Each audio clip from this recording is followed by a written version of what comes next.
Hi everyone, my name is Micah McLean, and today I'll be interviewing Aaron Wallace. He is the co-founder and CEO of By Aaron Wallace, one of the leading black men's hair care brands in the country. His products are sold in Superdrug, Debenhams and Sainsbury's, and many other stores. Please remember to like, share, subscribe and comment, and I hope you enjoy this interview. Thank you. So you grew up in South London. Yeah. You studied music at the University of Westminster. Yeah. And then you went to work for the Prince's Trust. Yeah. So in all of that, what influenced your decision to become an entrepreneur?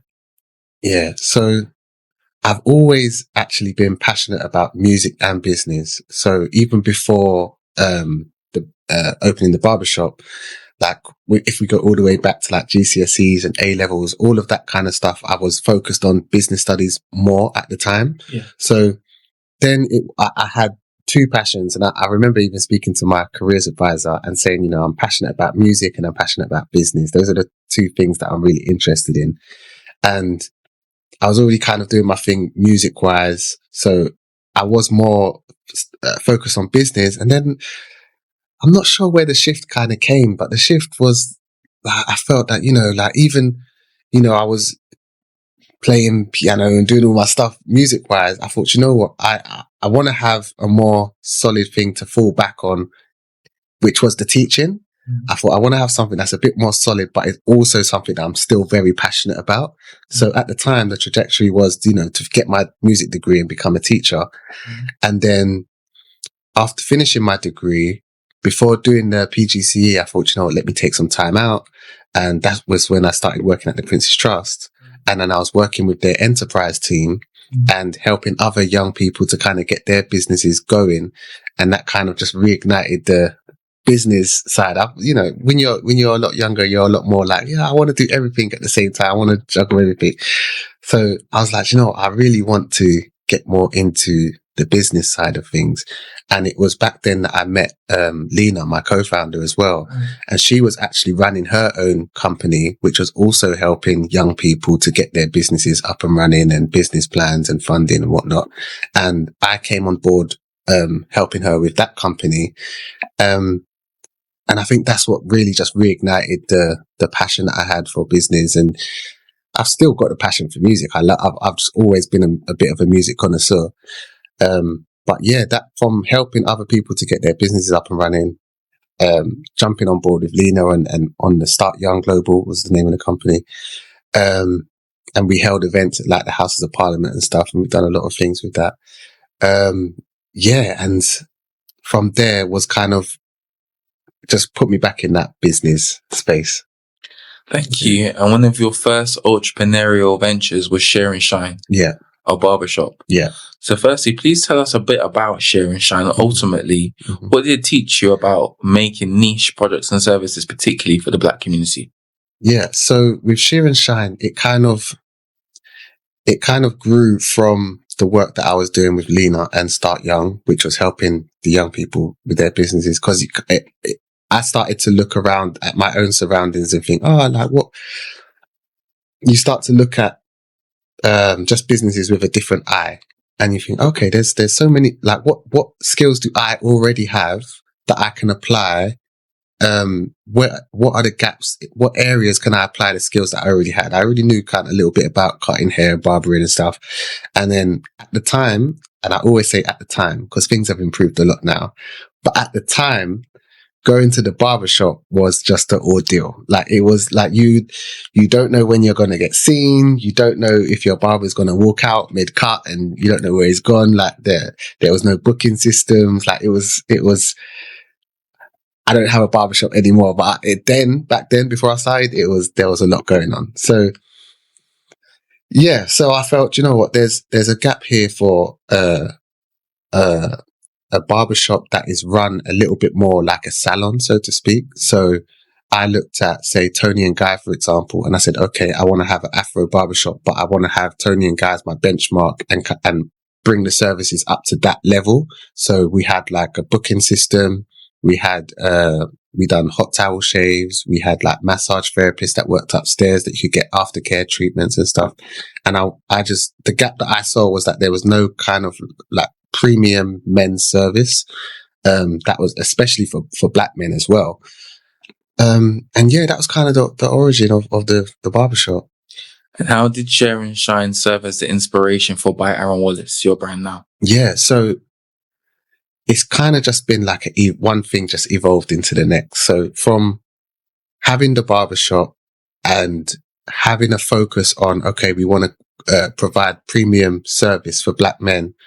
Part of that was, okay, once you've given them the haircut and you've given them the treatment, what products are you giving to them so that they can maintain the look at home? Or when you, like I said, we looked at Tony and Guy, some of the high players, and they will always have what you call like a retail section where they would offer the products to their customers. So that was one thing that was always in the back of my mind. And what really clicked for me was just from being a barber and having these conversations with black men will always come to their barber as the first kind of point of call. Like if they're trying to get their beard to grow, hair's receding, or beard's patchy, or whatever issues, hair and skincare issues that they're having, usually the first point of call is the barber. You say, oh, bro, like I'm trying to, so I'm fielding these questions every day with black men. And I realized that a lot of the root cause of these issues is a lack of hydration in the beard or a lack of general hair maintenance and health. And I felt, okay, I already want to provide a product that they can take home anyway. There's obviously a very strong need, because when I was having these conversations, and initially I'm diagnosing what the issue is with their hair. So if their beard's patchy, okay, you need to moisturize your beard more. You need to XYZ. The next question was always, okay, where do I go to get the product? Where can I find it? And it was always like sending them on a treasure hunt, because they've got to, first they've got to navigate to where the closest Afro hair shop is. And then when they find an Afro hair shop, it's just like, rows and rows of women's products, and you kind of got to find like the one shelf right at the back somewhere, and it's got like literally just Dax is like all that was available. So all of these things combined was how I was able to think like, okay, now there actually is an underserved market here, and I'm probably in the best position to I really should be offering a solution to this problem. I shouldn't just be sending them somewhere. I should be saying, look here, this is what you actually need, and you can give it to them there and then they can take home. Thank you for that. And even following on from that, one thing that's really impressive about your brand is that your brand sold in many mainstream stores, Superdrug, Sainsbury's, Debenhams, to name a few. So what advice would you give to young entrepreneurs that want to get their own products into stores? Getting products into stores is a tricky one. It's like there's not like a simple do this and get into Sainsbury's kind of thing. It literally is a numbers game. It is kind of finding out who's the right person that you need to speak to, doing a lot of research, making sure that the structure of your business, you have everything in place. You have all the EU compliances in place, and you're set up to be able to fulfill for a Sainsbury's or Superdrug. But yeah, other than that, I would say it is very good to be in these locations if you can. Like if you're presented with the opportunity, absolutely. But I think what's even more important is focusing on who is your actual customer and how can you speak to your customer. If you're able to reach your customer directly, that's even better. And the way you do that is by focusing on, okay, what are the needs of the customer and how is our products solving that need? And solving the need is the first step. And then how do you solve the need and also make it look and feel quality and premium? So you want to have that. The tangible is that it's actually doing what it's supposed to do. And the intangible is it looks and feels, I actually feel good using it as well. So those are the key things. Those I would say, like if you're growing your business, focus on those two things first. Thank you. And another thing about Aaron Wallace is that it's a very niche product. It's targeted at a specific group of people. Yeah. So what do you think separates your brand from other brands that might be targeting a similar audience? Like I said, I think for Aaron Wallace, one, my background as a barber and just having these one-on-one conversations with black men and kind of gathering the data. It's like having, like, a lot of companies will spend thousands and thousands of pounds doing market research kind of to understand their customers. Whereas I was in the position where I am the barber, like they're coming to me and we're just organically having conversations every day. And I am a black man as well myself to add to it. So it's like, I was just able to kind of, it was a niche that I was able to fall into because I ticked the box myself and I was in a position where I could speak to a lot of men. And I think that is what has helped us to set us apart. And the fact that we're very, focused on what it is that we're about. We're focused on who it is that we're targeting, and we're unapologetic about who we're targeting. We're saying that, okay, there's loads of hair care brands that are out there.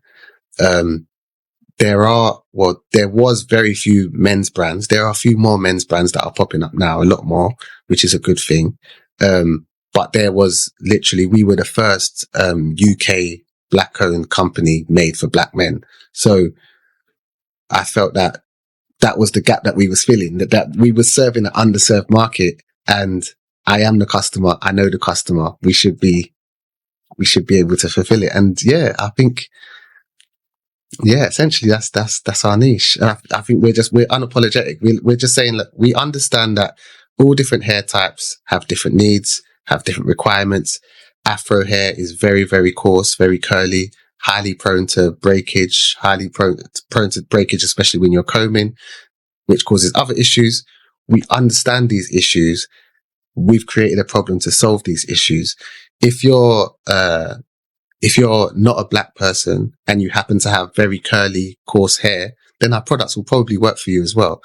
But we're just saying that when we're developing our products, we're looking at what are the issues that black men are facing, and we're solving for that. Ingrown hairs is another one that black men face a lot as well. So we're saying we're focused on who our customer is, and that's who we're creating products for. If our products work for anyone outside of that, great. We're happy. We're perfectly happy with that as well. We welcome all, but we're focused on what our niche is. Thank you. And even following on from that, Aaron Wallace is a 6-figure company. Mm-hmm. What do you think has made the company so successful?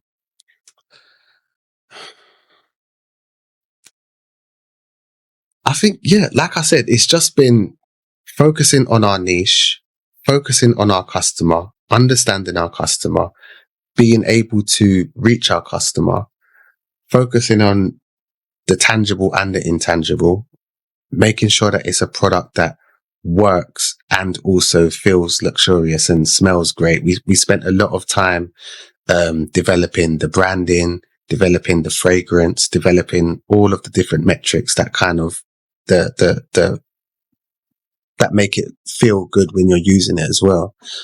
And yeah, a bit of luck as well. You got to sprinkle a bit of luck in there as well, because, you can do all of these things and still not be successful. So yeah, I think all of these things, but it's, we've put a lot of work in. We've put a lot of time in, and I feel like I was saying to you before, like I feel like we're still growing. We are still growing. We've still got a very long road ahead of us, and we're just continually trying to improve. So I began as a barber, working from my shop in Southeast London, and I guess just through cutting every day, speaking with clients one-on-one every day, I kind of understood the needs that they had with their hair. And one of the things that really inspired me is that your hair is essentially your crown. You can have the nicest shoes, you can have the nicest outfit, you can be looking good, but unless your hair is on point as well, you're never going to quite feel 100%. You're never going to quite feel your best. My long-term vision for Aaron Wallace is to essentially be the first point of call for black men whenever they think of anything to do with their hair or their skin or their grooming needs. We don't want it to be a challenge for black men to find what they need for their hair and skin types. And very often, or up until very recently, we've often had to use whatever we could find on the shelves. I feel that it's very important for black men to have that feeling of self-confidence and self-worth, not just when they have a fresh trim, but day to day. And I feel that it shouldn't be a challenge for for us to find those products for our hair and skincare needs.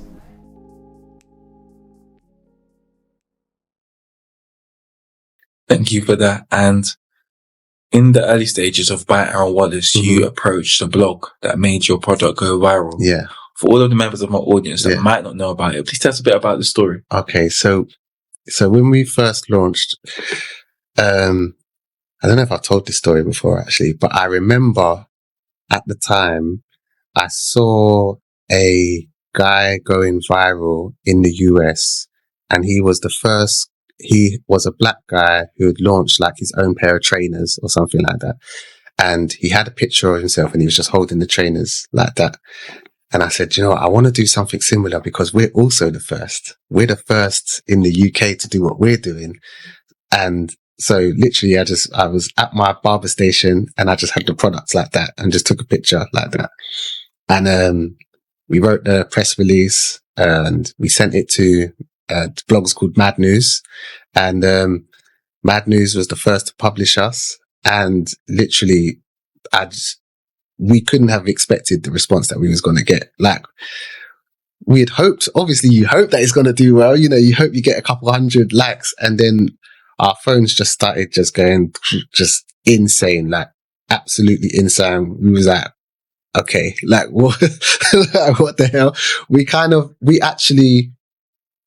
And at that time we had literally just launched the products. So the products weren't even called Aaron Wallace at that time. The products were still called Shear and Shine after the Barbershop. So this was very, very early stage. We didn't have any of the kind of infrastructure set up to kind of capitalize on all of the traffic that was coming to our website, to kind of traffic. We wasn't expecting it. It went absolutely insane. And then from Mad News sharing it, a lot of other blogs started to pick it up as well. And then you get another round of like going viral. So yeah, that's where I said the luck comes in, because we done as much as we could on our side to kind of identify the issues, research the products, research the ingredients, we do XYZ, but nothing could have predicted that you're going to launch and just go viral straight away. So yeah, that was very interesting times. I think that's what's interesting about you and your product is what kind of separates By Aaron Wallace from some other brands is that you already had experience in men's care. Yeah, we had experience in men's care and we understand the customer. We've done a lot of research into the actual ingredients that we're using as well. So when I was looking at different ingredients, I discovered black seed oil, for example. Black seed oil is like almost mythical, like in nature, because it was found in the tomb of Tutankhamun. It was spoken on in the Quran. It has medicinal purposes. It can be used externally, internally. It is one of those ingredients that has so many different benefits. And then when it comes to the hair, it's an oil that it highly penetrates the follicles of the scalp and the hair. So it's able to really penetrate. And like I said, black hair needs a lot of moisture. So I think just doing that research and then also saying, okay, we've done the research. We know what ingredients we want to go into it. We know that there's a need for it. Now, how do we also make it look good? How do we make it look and feel good? And I've always looked up to, like, I always look at like, okay, like a brand like Tom Ford, for example, like you're not going to wear Tom Ford every single day. You're going to wear Tom Ford on a day when you feel like, okay, I need to look and feel like, you know, that's how we want to have that aspect as well, that kind of aspirational aspect as well, that this is a product that I know that this is it justifies the price because it does what it says that it's meant to do, and it just smells the bomb, and it's just like, it's good. Like, we wanted to just tick all of those metrics when we're creating it, and I think that's what sets us apart, is that we put a lot of work and time and energy into what you see. Thank you so much for that. And I'd also like to ask, a lot of entrepreneurs, when they start businesses, they face obstacles. When you first set up your business, and as By Aaron Wallace has been developing, what were some of the obstacles you faced, and how did you overcome them? Do you know what? I always find this question the most difficult question to answer, because it's like when someone says, "What did you have for lunch last week?" And it's like, I know I had lunch last week, but I know I had lunch every day, but what did I have last week? I can't remember. And it's the same, because it's like, as an entrepreneur, any entrepreneur will know you face obstacles every day, like every single day. Every evening, I will write my to-do list before bed, and I'll have like the 5 or 6 key things that I want to focus on. And every day you wake up and you've got an email, or you've got a WhatsApp, or you get a phone call, and it's like, there's something else that needs to be done as well. So there's so many challenges that you face as an entrepreneur. And I think that for anyone who's thinking of getting into it or starting a business, just go into it with the expectation that you will be problem solving a lot of the time. You can plan as much as you want, but there's always going to be outliers. So you just go into it with the expectation that it's not easy, and there will be challenges to be faced. Thank you. And GQ, they released an article about black men and hair care, and mentioned that they're left out the mainstream industry. What are your thoughts on this? For us, we create a product that is made for black men. I understand that if your company, so we make products for black men, so therefore we target black men. That's our main focus. I understand that if you make a product that is, when you're developing it, you're doing tests on men that have straight hair and you're optimizing for that. I can see how they end up focusing on whoever their target market is. For me, I'm not looking at it as we're feeling left out. I'm looking at it as we need to grow our own. Like, we need to invest in our own. So brands like ours, there are plenty of other black-owned brands that are targeting women as well. By really focusing on our own brands, we will develop our own community to the point where we're no longer we're not even focused on exclusion, or that's not even on our radar, whether we are or aren't excluded, because we have our own industry that is thriving, that has grown to a certain point. I think for us in the UK, that will take time, because there's not as much, our demographic is a lot smaller in the UK than it is, say, in the US or Africa, obviously. But I think that is the mindset. That's the mindset that I have. So so when we, like, for example, if I get mentioned by GQ, that's great. Like, I appreciate it. Like, don't get me wrong, I appreciate it. It's a good accolade to be mentioned by GQ or Ask Men, you know. It's a huge accolade, but it's not why I'm here. It's not why we're here. Do you know what I mean? It's not really it's not a focus of mine. My focus is my customer. My focus is satisfying the needs of my customer. And yeah, like I said, it's a difficult question. It's a difficult question, because I think that representation is important. Don't get me wrong. I don't want that to be the takeaway, that I don't think that, because I think representation is important, but I also just myself am just focused on growing our own. That's my mentality. So yeah, I don't know if that answers it. It's a good answer. I have no complaints about that one. Even slightly following on from representation, the business secretary, the Right Honourable Kemi Badenoch, mentioned that Britain is the best place to be black. Do you agree with this statement? And if so, why? And if not, why not? Britain is the best place to be black. That's a bold statement. That is a bold statement. There are pros and cons. I think I'm a very pragmatic person. So I like to look at things just objectively and be like, you know what? I can see that there are a lot of benefits, a lot of privileges that we have being born in Britain. Those are undeniable. There are also a lot of cons. So I think I wouldn't be as bold as to say that Britain is the best place to be black. I think for me, that's too bold of a statement because it is subjective to the individual experience. Some people will be born in Britain and be fortunate enough to have been afforded opportunities that they wouldn't have been afforded to if they was born somewhere else.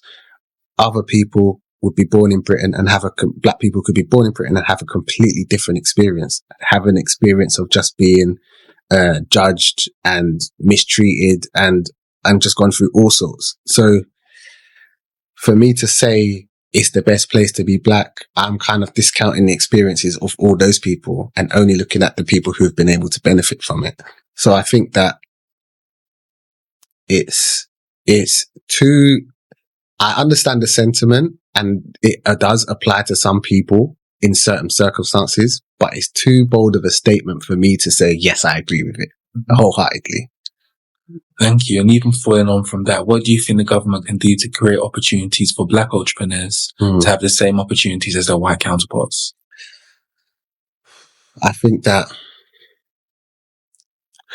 the government needs to identify what the issues are every community has their own set of issues. The black community has its own set of issues. We as a black community need to identify our issues. And I think that's probably where it starts. We identify our issues and then we communicate those issues. Once we identify issues ourselves, then you're able to then communicate it to get the issues resolved. But I think as it stands, I think that there are a lot of young, aspirational black men and women who want to do more, but they don't know how or where to start. I think that's the first step, is kind of broadening their horizons to understand. Because I think it's a lot of people might see me, for example, in Sainsbury's and feel that there's such a big gap between where they are and being in Sainsbury's or whatever. And I think it's communicating or opening, getting that first step, getting that snowball rolling in the first place to kind of say, look, even just fundamental things of how businesses work. Maybe how to do a profit and loss, how to do a cash flow, what are the fundamental steps of running a business?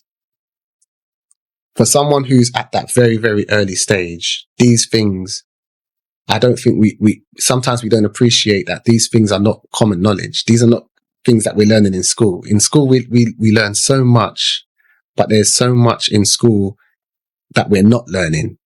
How to do a mortgage, how to all of these things. So I think, yeah, okay, cool. I'm answering your question. I'm brainstorming as I'm answering your question. I think that even in the school system itself, there needs to be more of an effort to educate people on the different opportunities that are out there and the steps that you need to take in order to do X. So for a young black person who wants to run a business, okay, if you want to run a business, here are the 10 kind of fundamental steps, because no matter what business you're in, these are the kind of applies across the board steps that you would need to take in order to run a business. These are the steps that you need to take to do your tax returns, to get a mortgage, rare. These kind of things are what we should be learning, as opposed to that Pythagoras. And just, don't get me wrong, mathematics is very, very important, but it gets to a point where in your day-to-day life, how often are you going to use certain higher levels of maths as opposed to your taxes, which you need to do every year? Like, so we need to reprioritize some of the things that we're learning in school. Yeah, and I'm trying to think on the fly what are the most kind of beneficial tips I could give, but I think those are probably the best ones to start with. Thank you. Even following on from that, what are your hobbies outside of being an entrepreneur? Outside of being an entrepreneur, like I said, I'm passionate about music. I love music. I love all types of music. I'd say R&B is my bread and butter, but I listen to everything. Having studied music at Westminster, like, I even had a passion for rock. Do you know what I mean? Like, I listen to everything. I like classical. I like new wave. I like synth wave. I like chill hop. I like everything. What else am I into? Gaming. I love gaming. Like, yeah, always been a big gamer. My Xbox is gathering dust, but I like my game when I get a chance to jump on the game. And yeah, those are probably the main two. Oh, fitness as well. Like, I'm into, again, when I'm disciplined, you'll see me in the gym every day. Like, I like to stay in shape. I like to feel strong. So yeah, fitness is another one. So yeah, gaming, fitness, music, those are probably the main things. Okay, another fun follow-up question. Yeah. Top 3 artists, top 3 games. Top 3 artists. See, I don't know if I should give the controversial answer or the politically correct answer. I'm going to give the controversial answer. Mm-hmm. So the controversial answer, my top artist would unfortunately be R. Kelly.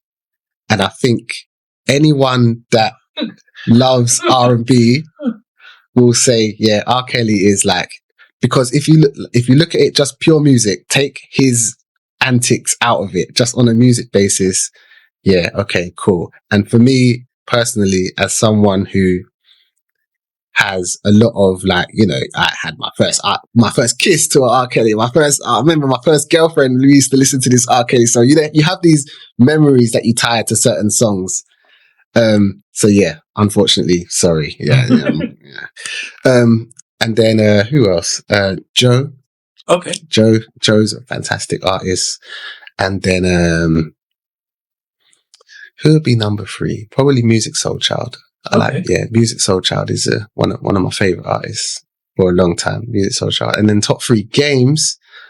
Top 3 games. See, it used to be Halo. At a time, I was a proper Halo guy. Like, Halo was my game. Top 3 games. Streets of Rage. I spent ungodly hours on Streets of Rage.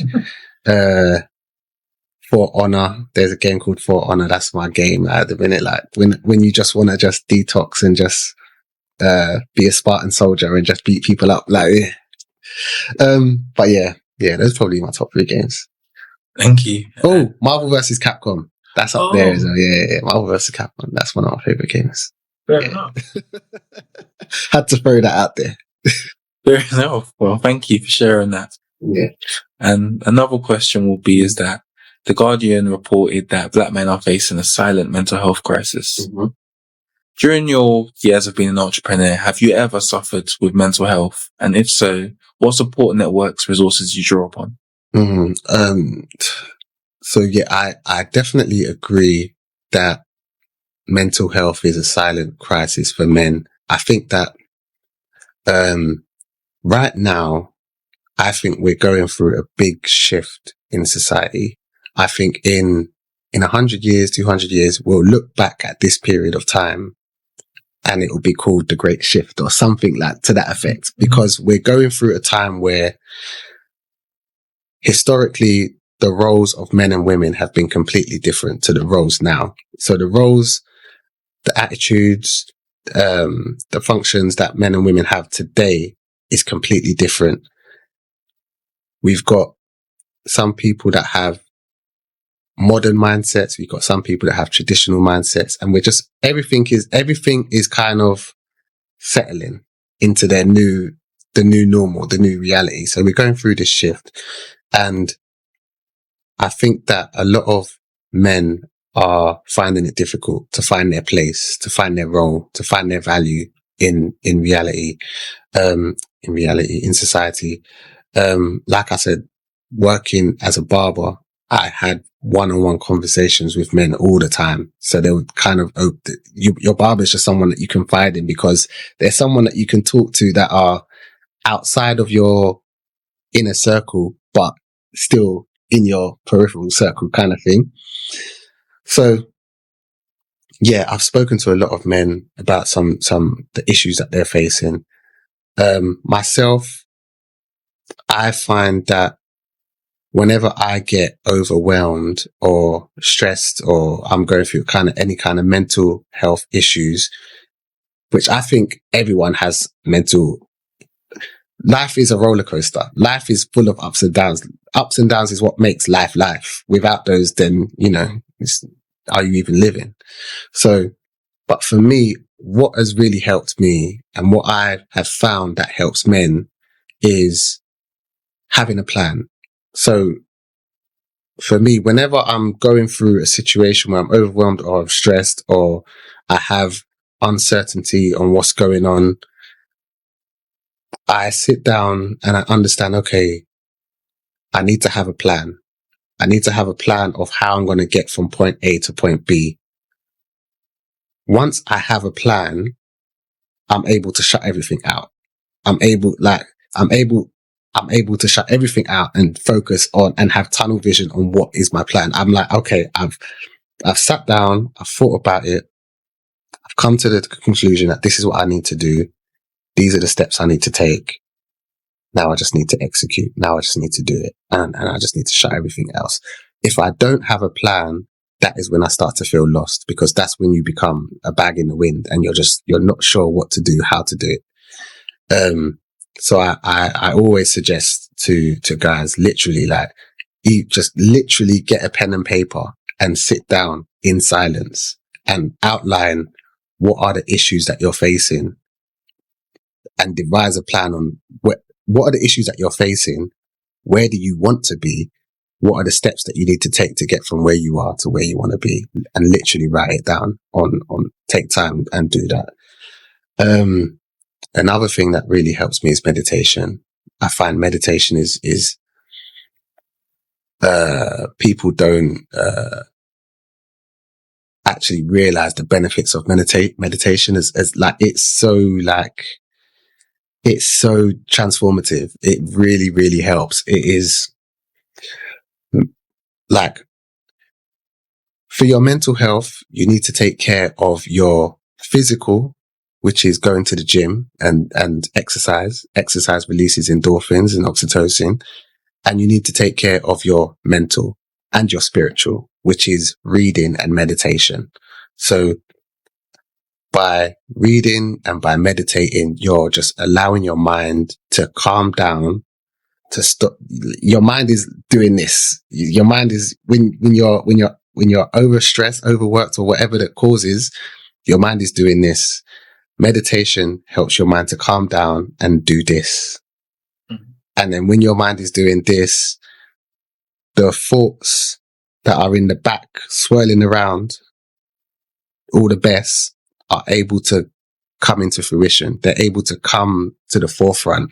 So literally, you could do a meditation with a pen and paper and allow those thoughts to come and then write. But it's important to understand that meditation is not something that it's not a quick thing. It's the same as if you go to the gym.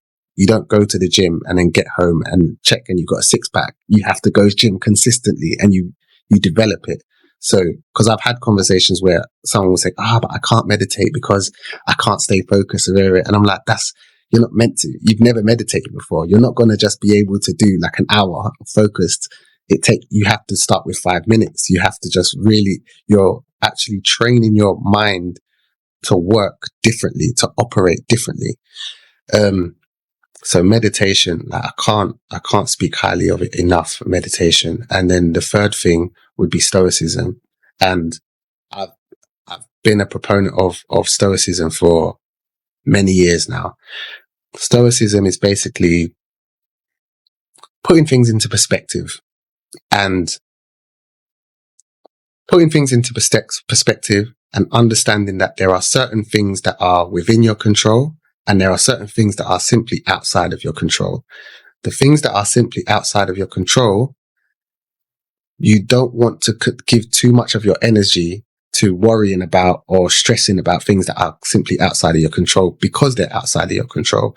The only thing that is really within your control is yourself and your own emotions and how you respond to external things. So the example that I give is with stoicism is, say, for example, if you have 2 brothers and their father was an alcoholic, the event was exactly the same. One brother sees that his father was an alcoholic and becomes an alcoholic himself because, that's what his dad done. That was his dad's coping mechanism. He inherited that, starts doing it himself and continues the same destructive. The other one sees that and says, you know what? I'm not even touching a bottle. I'm not going anywhere near a bottle. He's made that decision to be completely teetotal away from alcohol. The event that they both went through was exactly the same. The only difference was how they internalized it, how they emotionally responded to that event.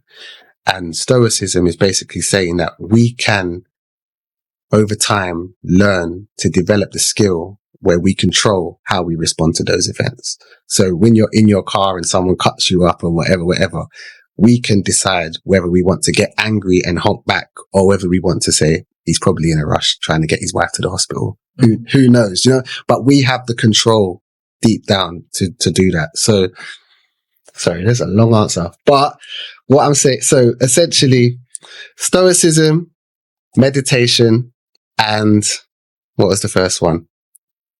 I've forgotten. Stoicism, meditation, reading. Stoicism, meditation, reading. There was something else that I said right at the beginning, but this is going to be filmed, so you can rewind it and see what I said at the beginning. But those are the 3 things that yeah, they really help. They really help. Thank you. And even following on from that, can I ask, where do you envision Aaron Wallace going in the next 10 years?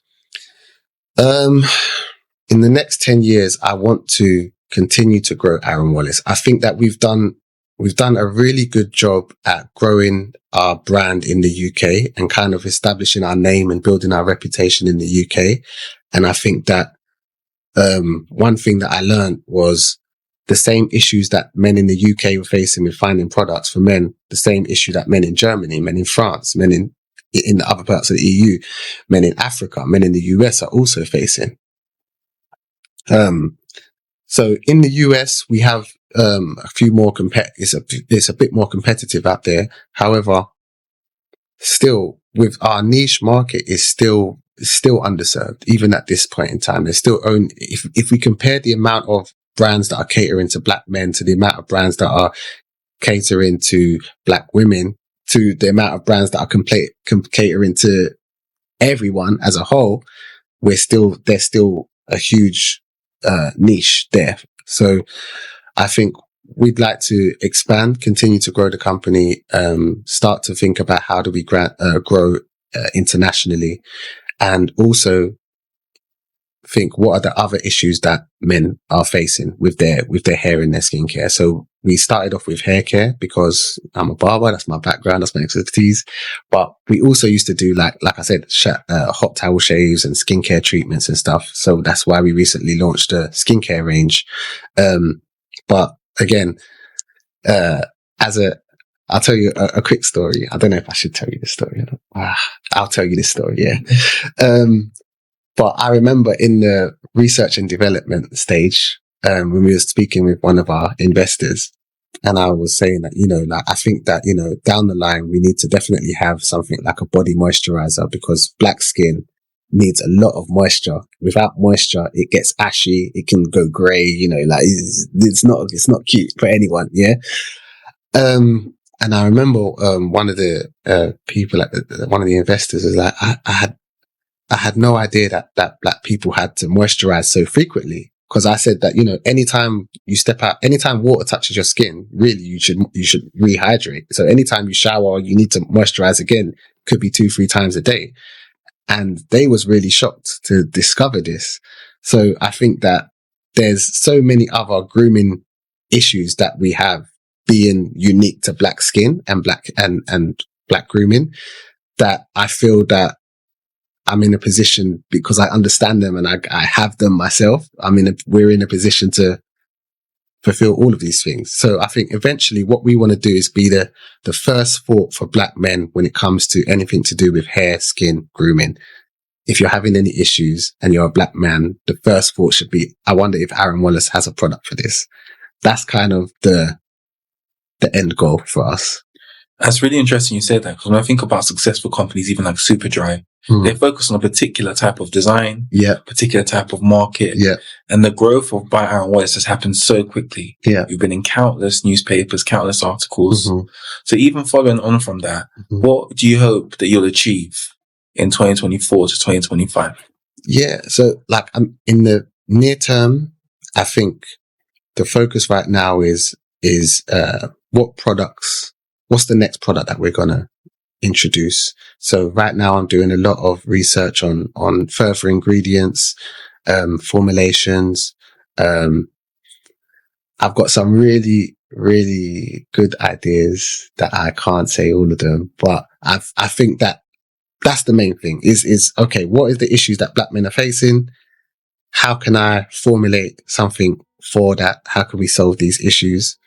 And, just keep building on what we've done, I think, and building our name internationally as well. So Aaron, it's been a pleasure interviewing you. Thank you so much for coming on the platform. Thank you. I enjoyed it. Thank you. Thank you very much.